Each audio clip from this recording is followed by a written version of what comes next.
We're here at CES 2020 with the new Dell XPS 13, and this one's got a little bit of a glow up. Let's open it up here.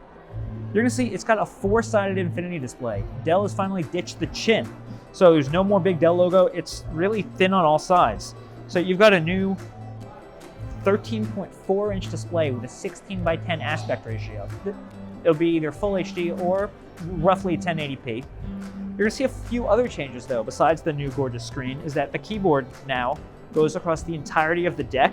They have new rubber dome keys that Dell says is roughly a millimeter of travel. We also have this larger touchpad, which is really nice because the other ones was starting to feel slightly enclosed. Port-wise, it's a little smaller, and that's because this is thinner. It has Thunderbolt 3 and micro SD card on one slot, and then you have another Type-C and headphones on the other. And the whole thing is roughly 2% thinner with a 6% thinner footprint. It's all made of machined CNC aluminum with diamond cut edges. This display here, besides the new size, is supposed to meet up to 500 nits of brightness. The 4K option will have HDR10 as well. If you're talking about specs, the base model will be about $999 with a Intel Core i3, 4 gigabytes of RAM, and 256 gigabytes of storage.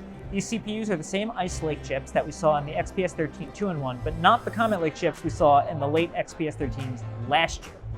If you want to go configure this further up, you can get 4K touch, you can go up to Core i7, and even up to 32 gigabytes of RAM. So this is really tiny, it's really small.